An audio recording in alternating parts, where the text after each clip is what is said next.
એમાં વિશેષણ વાક્યની અંદર સંજ્ઞા કે નામની વિશેષતા બતાવતા પદને આપણે શું કહીએ? વિશેષણ. તો મોહન ડાહ્યો છે, તો ડાહ્યો એનું શું છે? વિશેષણ છે. અને મોહન વિશે આપણે કંઈક કહ્યું તો મોહન છે એ વિશેષ્ય બની જાય. મોહન છે શું બની જાય? વિશેષ્ય. એટલે જેની વિશેષતા બતાવવામાં આવે છે તે વિશેષ્ય, અને એના વિશે જે પણ કંઈ ગુણ બતાવવામાં આવ્યો એને વિશેષણ કહેવાય. તો વાક્યની અંદર વિશેષણ શોધો એવો જ્યારે તમારે પ્રશ્ન પૂછાય તો વાક્યમાંથી તમે વિશેષણ શોધી શકો કે ના શોધી શકો? શોધી શકો ને. સારું, તો પહેલાં વિશેષણની વ્યાખ્યા લખો. વિશેષણ એટલે શું? વિશેષણ એટલે શું? नाम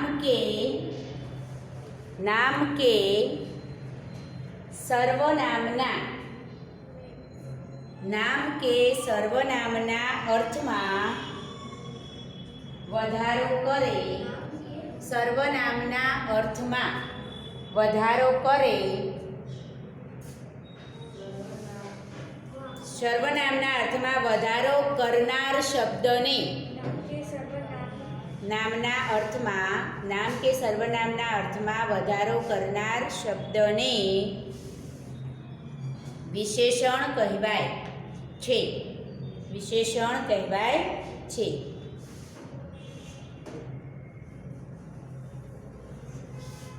જેની વિશેષતા બતાવવામાં આવી હોય એમાં જેની વિશેષતા બતાવવામાં આવી હોય તે પદને વિશેષ્ય કહે છે. જેની વિશેષતા બતાવવામાં આવી હોય તે પદને વિશેષ્ય કહે છે.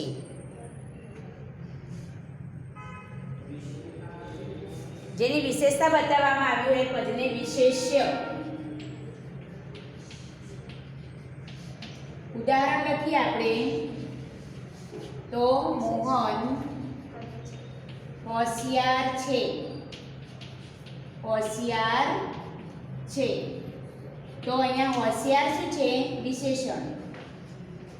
વિશેષતા કોની બતાવવામાં આવી? મોહનની. એટલે એ બની ગયું વિશેષ્ય. પરીક્ષામાં એવું પૂછાય કે આપેલા વાક્યમાંથી વિશેષ્ય અને વિશેષણ અલગ તારવું, અથવા તો વિશેષ્ય અને વિશેષણ બતાવો, દર્શાવો. તો આ રીતે તમને આપ્યું હોય તો એમાં જેની વિશેષતા બતાવવામાં આવી હોય વિશેષ્ય, અને એના વિશે જે પણ કંઈ ગુણ કે વિશેષતા બતાવવામાં આવી હોય એને વિશેષણ કહેવાય. તો વાક્યની અંદર વિશેષણ શું છે સમજ પડી ગઈ? હવે વિશેષણના મુખ્ય બે પ્રકાર થાય, વિકારી વિશેષણો અને અવિકારી વિશેષણો. એમાં લખો વિશેષણના મુખ્ય બે પ્રકાર.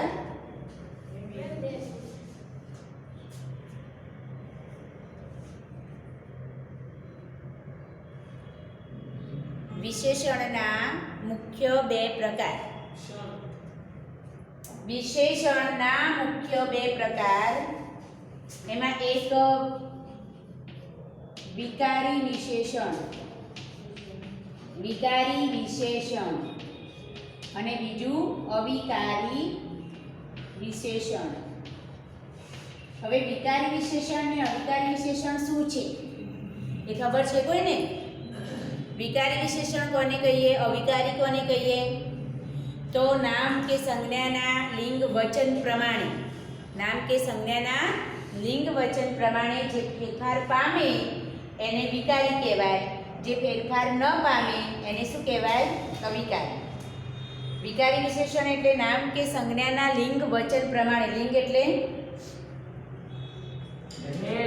સ્ત્રીલિંગ, પુલ્લિંગ અને નપુંસકલિંગ, અને વચન એટલે એકવચન અને બહુવચન. એ પ્રમાણે જે પદમાં ફેરફાર થતો હોય, જે વિશેષણમાં ફેરફાર થતો હોય એ વિકારી, અને ના થતો હોય તો અવિકારી. ઉદાહરણ તરીકે આપણે સમજીએ. હાલ લખવા નથી, પછી હું લખાવું, બરાબર? ઉદાહરણ તરીકે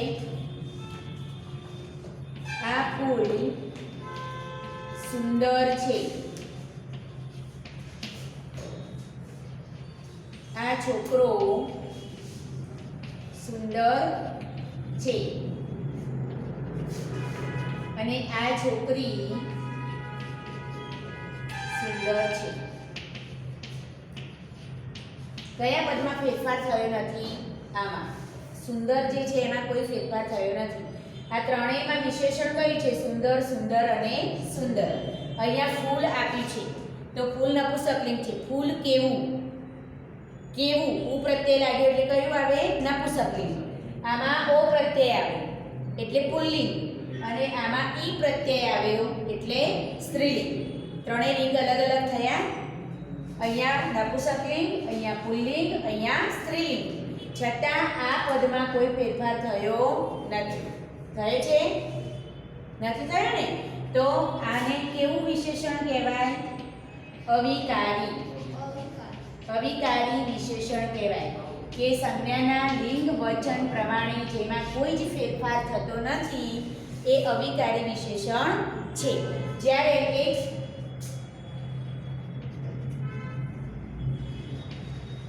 આ ફૂલ સારું છે, આ છોકરો સારો છે અને આ છોકરી સારી છે. આપણને આ ત્રણ ઉદાહરણ આપ્યા. નપુંસકલિંગ, અહીંયા પુલ્લિંગ અને સ્ત્રીલિંગ. એના પ્રમાણે અહીંયા આ પદમાં શું થયું ફેરફાર? અહીંયા સારું, અહીંયા સારો અને અહીંયા સારી. તો જેમાં ફેરફાર થાય સંજ્ઞાના લિંગ વચન પ્રમાણે જેમાં ફેરફાર થાય એ વિકારી વિશેષણ કહેવાય. વિકારી વિશેષણ કહેવાય. સમજ પડી? હવે લખો ચલો. એમાં મુખ્ય બે પ્રકાર, વિશેષણના મુખ્ય બે પ્રકાર. એમાં વિકારી વિશેષણ અને અવિકારી વિશેષણ. વિકારી વિશેષણ અને અવિકારી વિશેષણ. ના ના, સીધું ડાયરેક્ટ જ લખવાનું છે. હવે એમાં નંબર 1 વિકારી વિશેષણ. વિકારી વિશેષણ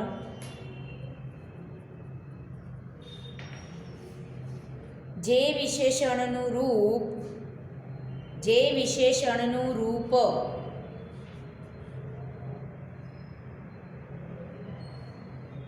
નામની જાતિ કે તેના વચન પ્રમાણે નામની જાતિ કે તેના વચન પ્રમાણે ફેરફાર પામે તેને નામની જાતિ કે વચન પ્રમાણે ફેરફાર પામે તેને વિકારી વિશેષણ કહે છે. ફેરફાર પામે તેને વિકારી વિશેષણ કહે છે. ઉદાહરણ અહીંયા મેં લખ્યા છે, લખી દો. આ ફૂલ સારું છે. આ ફૂલ સારું છે. બીજામાં આ છોકરો સારો છે.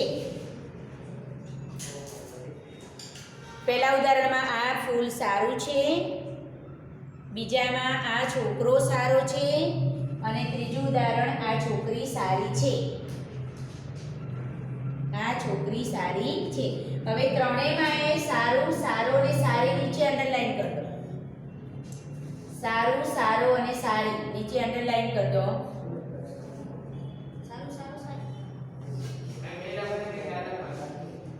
આ ત્રણ ઉદાહરણ લખવાના. આ ફૂલ સારું છે, આ છોકરો સારો છે અને આ છોકરી સારી છે.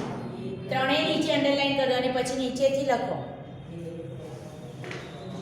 આપેલા ઉદાહરણમાં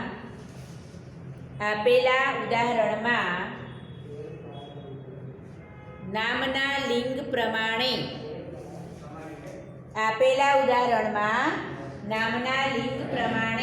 વિશેષણ વાળું પદ નામના લિંગ પ્રમાણે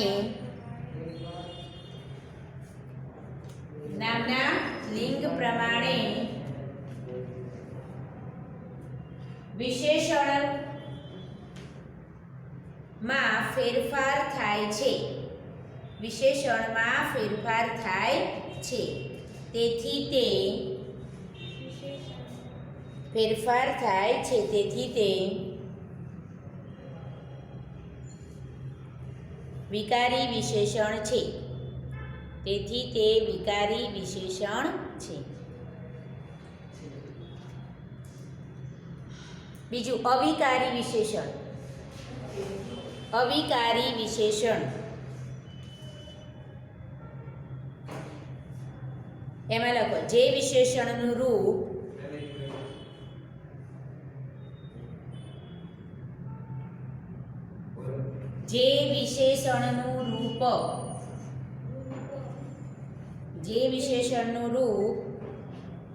નામની જાતિ કે તેના વચન પ્રમાણે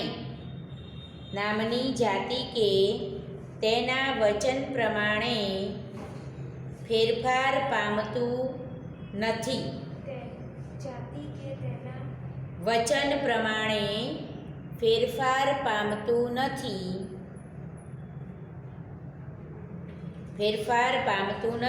તે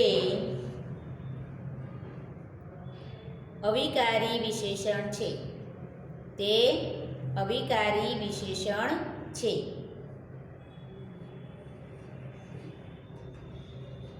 ઉદાહરણ અહીંયા આપેલું છે, લખી દો. આ ફૂલ સુંદર છે.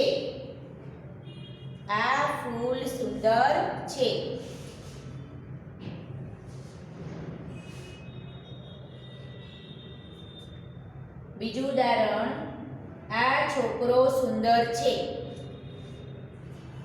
આ છોકરી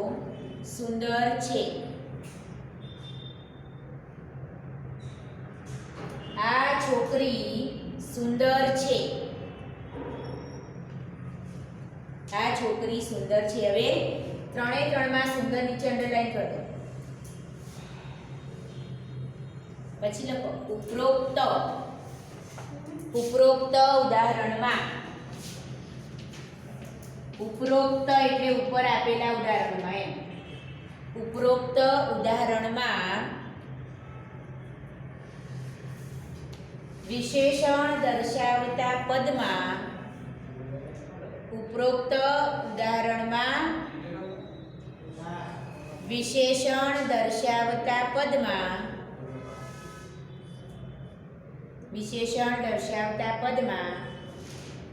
નામના લિંગ પ્રમાણે કોઈ જ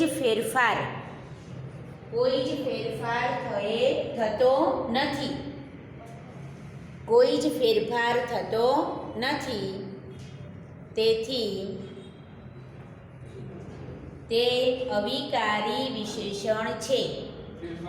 થતો નથી. અવિકારી વિશેષણ છે. ઉપરોક્ત ઉદાહરણમાં વિશેષણ ધરાવતા પદમાં નામના લિંગ પ્રમાણે કોઈ ફેરફાર થતો નથી.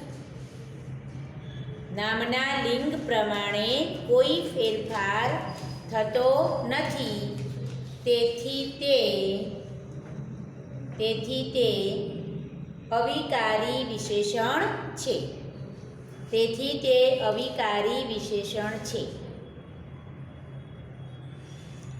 ફરીથી એકવાર સમજી લો. નામના લિંગ વચન પ્રમાણે ફેરફાર થાય તો વિકારી. નામના લિંગ વચન પ્રમાણે ફેરફાર ન થાય તો અવિકારી. પછી નામનું લિંગ એટલે અહીંયા આપણે જોયું ફૂલ, છોકરો અને છોકરી. આ ત્રણેયમાં જુદા જુદા લિંગ છે. વચન પ્રમાણે જોઈએ તો છોકરો સુંદર છે અને છોકરાઓ સુંદર છે. છોકરો સુંદર છે અને છોકરાઓ સુંદર છે. એક વચન અને બહુવચન. છોકરાઓ શું થઈ ગયું? બહુવચન. છોકરો શું છે? એક વચન. તો લિંગ પ્રમાણે અને વચન પ્રમાણે વિશેષતા ધરાવતા પદમાં કોઈ જ ફેરફાર ના થાય તો અવિકારી વિશેષણ, અને વિશેષતા ધરાવતા પદમાં ફેરફાર થાય તો વિકારી વિશેષણ. ખ્યાલ આવી ગયો? તમને પ્રશ્ન એવો પૂછે, તમને બધા વિશેષણો આપેલા હોય, વિશેષણ ધરાવતા પદ આપેલા હોય અને પછી પ્રશ્ન એવો પૂછે કે વર્ગીકરણ કરો વિકારી વિશેષણ અને અવિકારી વિશેષણ. તો લિંક વચન પ્રમાણે કોઈ એક ઉદાહરણ લઈને જોઈ જોવાનું કે શેમાં ફેરફાર થાય છે અને શેમાં ફેરફાર થતો નથી. બરાબર? એ પ્રમાણે પછી આપણે અવિકારી વિશેષણોમાં જેટલા પદ આવતા હોય અને વિકારીમાં જેટલા આવતા હોય એ પ્રમાણે તમારે વર્ગીકરણ કરવાનું. હવે લખો આગળ.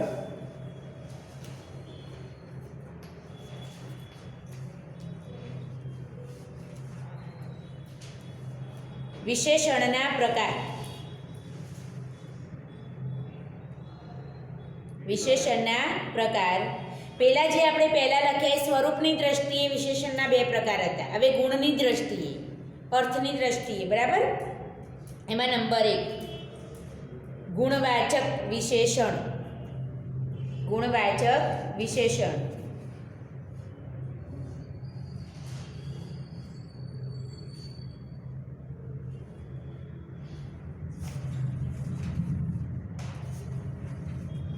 સુંદર, ખરાબ. હા, સુંદર, ખરાબ, ચોખ્ખું. અલ્પવિરામ મૂકતા જવાનું. સુંદર, ખરાબ, ચોખ્ખું, ઊંચું, ઊંચું, કાળું, સફેદ,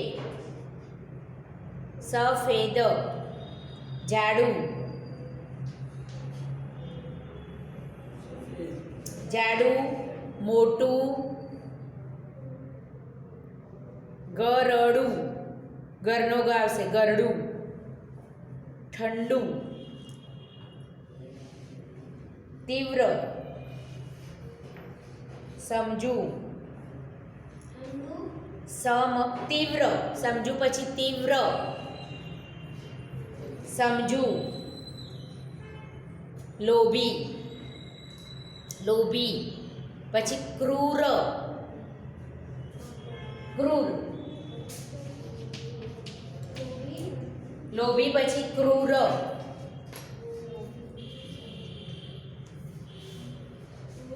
દયાળુ, દયાળુ,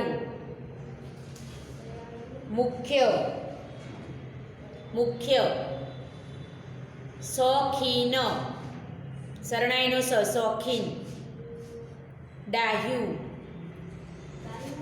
ડાહ્યું, શોખીન, ડાહ્યું, દયાળુ, વિશાળ, વિશાળ, સાંકડું, સાંકડું, સાંકડું, અજાણ્યું, અજાણ્યું અને પરિચિત, અજાણ્યું, પરિચિત, પરિચિત વગેરે વગેરે પદો ગુણવાચક વિશેષણ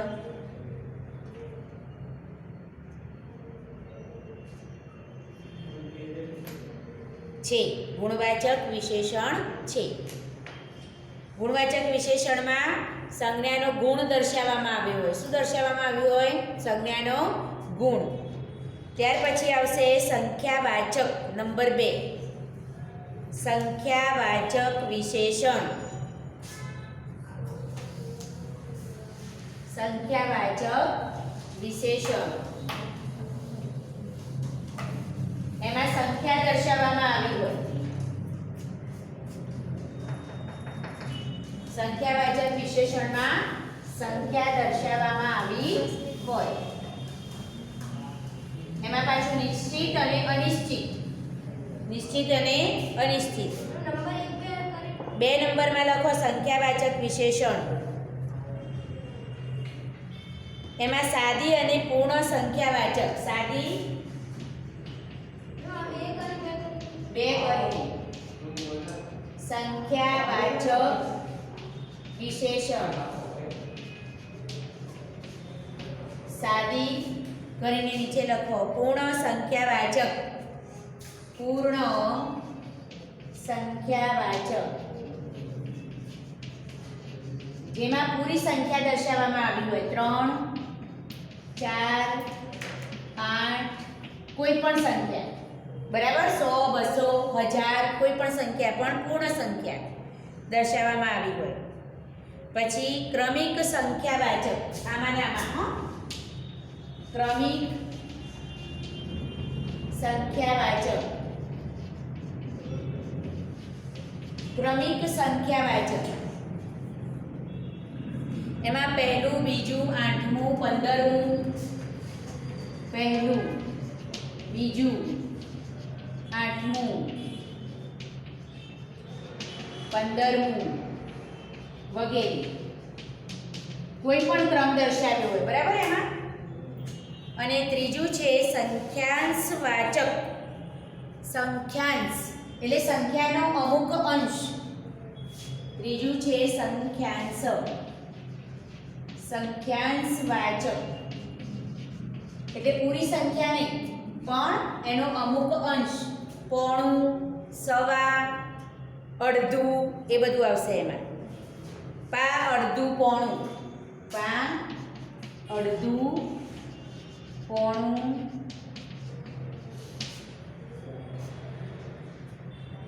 સવા વગેરે, સવા વગેરે. સંખ્યાવાચક વિશેષણમાં પાછા પેટા 3 પ્રકાર: સાદી પૂર્ણ સંખ્યા, ક્રમિક સંખ્યા અને સંખ્યાંશવાચક. લખાઈ ગયું? સાદી પૂર્ણ સંખ્યામાં 3, 4, 8, 10, 25, 35, 40, 1000, 2000 કોઈ પણ. પછી ક્રમિક સંખ્યાવાચકમાં પહેલું, બીજું, 5મું, 15મું, 20મું, 32મું, બરાબર, એ પ્રમાણે કોઈ પણ.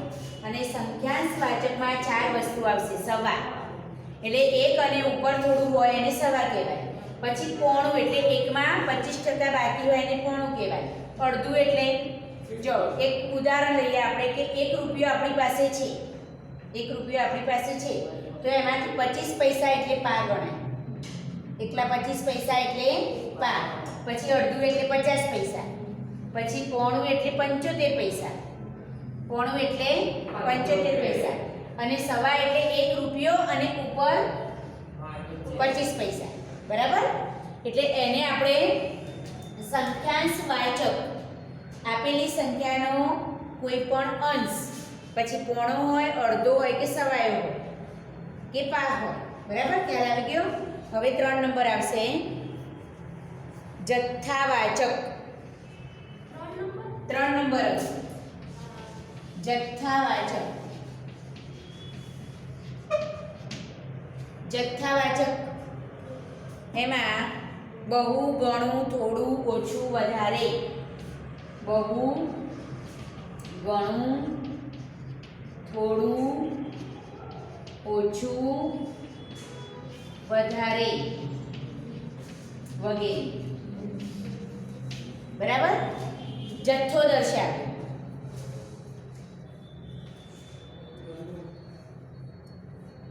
અને કોઈ કામના અર્થમાં લઈએ તો બહુ કામ. આજે તો મારે બહુ કામ હતું.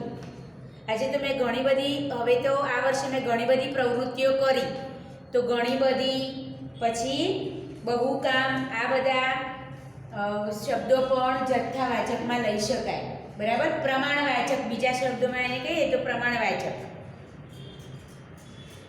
એના પછી આવશે માત્રાસૂચક. 4 નંબરમાં માત્રાસૂચક.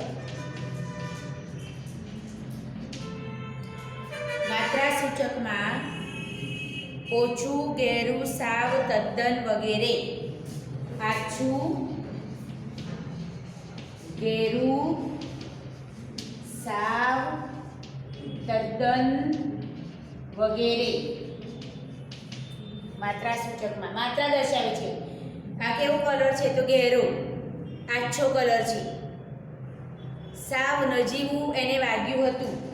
તદ્દન ઓછી વાતો કરતો હતો. તો શું દર્શાવે છે? માત્રા દર્શાવે છે. તો માત્રાસૂચકમાં આછું, ઘેરું, સાવ, તદ્દન જેવા શબ્દોનો સમાવેશ થાય.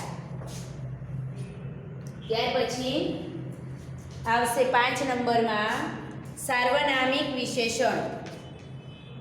સાર્વનામિક વિશેષણ. સાર્વનામિક વિશેષણ એમાં લખો. સાર્વનામિક વિશેષણમાં લખો મારું, તારું, આપણું. મારું, તારું, આપણું. મારું, તારું, આપણું. તેનું, તેમનું. તેનું, તેમનું. આટલું. સાર્વનામિક વિશેષણ. બરાબર. અને આવડું વગેરે પદો સાર્વનામિક વિશેષણ તરીકે વપરાય છે. મારું, તારું, આપણું, તેનું, તેમનું, આટલું, આવડું વગેરે સાર્વનામિક વિશેષણ તરીકે વપરાય છે. તો વિશેષણના આપણે પ્રકાર જે જોયા એની અંદર ગુણવાચક, સંખ્યાવાચક, જથ્થાવાચક, માત્રાસૂચક અને સાર્વનામિક વિશેષણ. પછી સાપેક્ષ વિશેષણ. આગળ લખો સાપેક્ષ. સાપેક્ષ વિશેષણ. સાપેક્ષ. હા, સાપેક્ષ વિશેષણ એમાં લખો જે તે, જેવું તેવું, જે તે, પછી અલ્પવિરામ મૂકવાનું, જેવું તેવું, જેનું તેનું, જેનું તેનું વગેરે. પછી દર્શક વિશેષણ. દર્શક. દર્શક વિશેષણ એમાં લખો દર્શક વિશેષણમાં આ, પેલું, પેલી, આ, પેલું, પેલી વગેરે. પેલી વગેરે.